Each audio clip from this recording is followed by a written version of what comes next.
Magandang araw sa inyo. Bago tayo magsimula, isang babala muna. Ang story na ito ay may kasamang nakakadistorbong mga detalye. Kung madali kang maaapektuhan, maaring hindi ito para sa iyo. Pero kung handa ka sa isang madilim at tunay na misteryo, manatili ka. Dahil itong kwento ay siguradong mag-iiwan ng marka sa isipan mo. Ngayon, kung mahilig ka sa kakaiba at misteryosong mga kwento, nasa tamang lugar ka.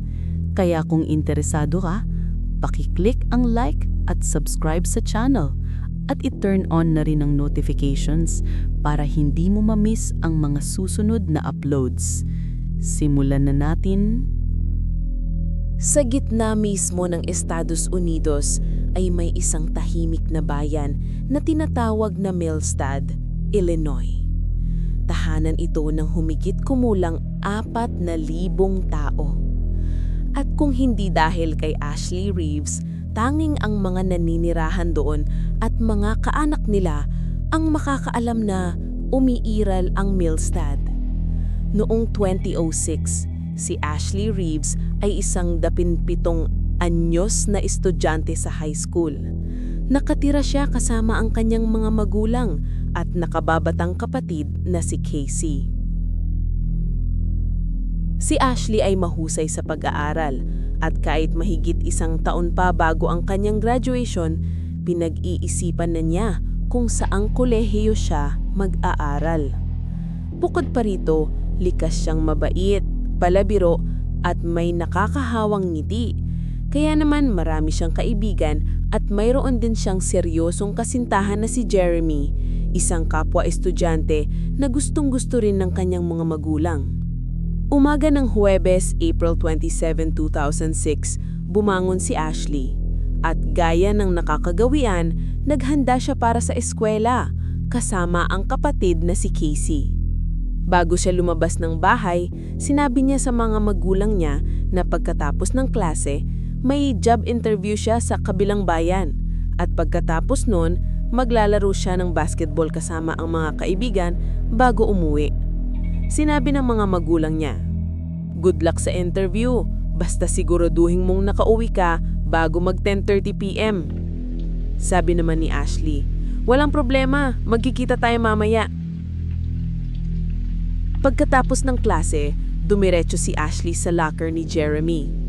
Ibinigay ni Jeremy ang susi ng kanyang SUV para magamit niya sa interview at paglalaro ng basketball.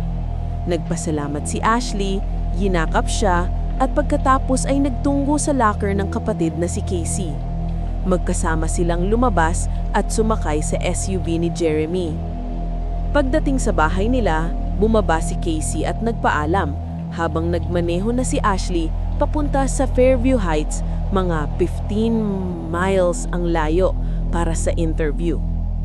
Ilang oras ang lumipas.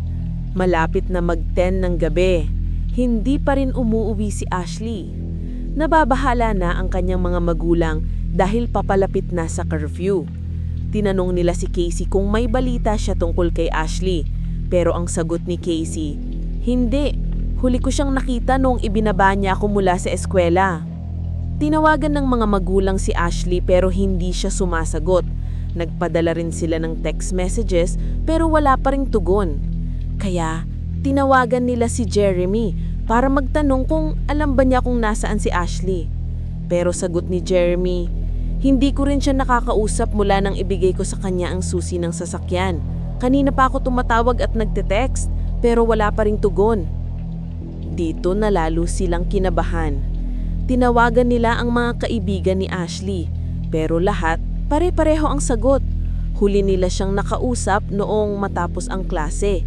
Hindi siya sumasagot sa tawag o text. Kaya dama ng ina ni Ashley na may masamang nangyari. Walang pag-aalinlangan, agad siyang tumawag sa pulisiya. Sa Millstad, madalas makatanggap ang pulis ng mga tawag mula sa mga magulang ng mga kabataang biglang umaalis ng bahay. Ngunit halos palaging natatagpuan ng mga ito makalipas ang ilang oras. Pero sa pagkakataong ito, naramdaman agad ng mga pulis ang tinding takot sa boses ng ina ni Ashley. Dahil dito, seryoso nilang sinimulan ang investigasyon. Gabi ring iyon, nagsimula silang maghanap sa SUV ni Jeremy na dala ni Ashley. Unang pinuntahan ng pulis ang Latterman Park, isang tanyag na lugar kung saan madalas maglaro ng basketball ang mga kabataan. Kilala si Ashley na madalas pumunta doon at nasa pagitan iyon ng Fairview Heights at Millstad. At doon nga natagpuan nila ang SUV ni Jeremy, nakaparada. Ngunit wala si Ashley. Nang silipin ang loob, wala silang nakitang kakaiba maliban sa ilang damit ni Ashley. Buong gabi silang naghanap sa parke, ngunit walang bakas ni Ashley. Kinabukasan, nagsimula ng isipin ng pulisya na posibleng may foul play na nangyari. Unang inimbestigahan si Jeremy, ngunit malinaw ang kanyang alibay at tunay ang pag-aalala niya kay Ashley, kaya mabilis siyang natanggal sa listahan ng mga suspek. Sunod na kinwestiyon ang mga kaibigan at kakilala ni Ashley. Dito natuklasan ng mga pulis ang isang lihim, hindi lang pala isa, kundi 2 relasyon ang kinakasangkutan ni Ashley. Ang isa ay ang publiko at formal na relasyon niya kay Jeremy. Ang isa pa ay isang sikretong relasyon na ilegal. Para maitago ito, sinasabi ni Ashley na pupunta siya sa parke para mag-basketball, pero ang totoo, nakikipagkita siya sa kanyang lihim na karelasyon. Ang pangalan niya ay Sam Shelton. Si Sam ay hindi estudyante, kundi isang 27 anyos na middle school teacher at baseball coach. Noon pa man, nang nasa middle school si Ashley, sinimulan na siyang i-groom ni Sam. Nang mag-17 si Ashley, napaniwala niya itong may romantikong relasyon sila, kahit na ang totoo'y inaabuso lamang siya ni Sam. Bukod sa pagiging guro, si Sam ay nangangarap maging professional na wrestler at may bansag na The Teacher. Matipuno siya at mahusay sa chokehold, isang kasanayang ginamit niya laban kay Ashley. Ayon sa kanyang confession, nagkita sila ni Ashley sa parke, naging intimate sa kanyang sasakyan, ngunit nauwi ito sa mainit na pagtatalo. Inutusan niyang bumaba si Ashley pero tumanggi ito. Sa galit, hinawakan niya ito sa leeg at nakarinig ng malakas na tunog. Nabali ang leeg ni Ashley. Nang makita niyang buhay pa ito, hindi niya tinulungan. Sa halip, sinakalpan niya ng kanyang sinturon hanggang sa mawalan ng malay si Ashley. Nang nakita niya si Ashley na hindi na humihinga, dinala niya ito sa isang masukal na bahagi ng Citizens Park at iniwan doon. Ngunit 30 oras matapos iwan, natagpuan ng pulisya ang katawan ni Ashley dahil sa isang hiker na nakakita sa kanya. At laking gulat nila nang makita nilang gumagalaw pa ang dibdib niya. Buhay si Ashley. Nabuhay siya sa kabila ng bali ang leeg, malamig na panahon at halos walang proteksyon sa katawan. Agad siyang dinala sa ospital at inilagay sa induced coma. Sinabi ng mga doktor na wala na siyang pag-asang maggising. Pero milagro, naggising siya.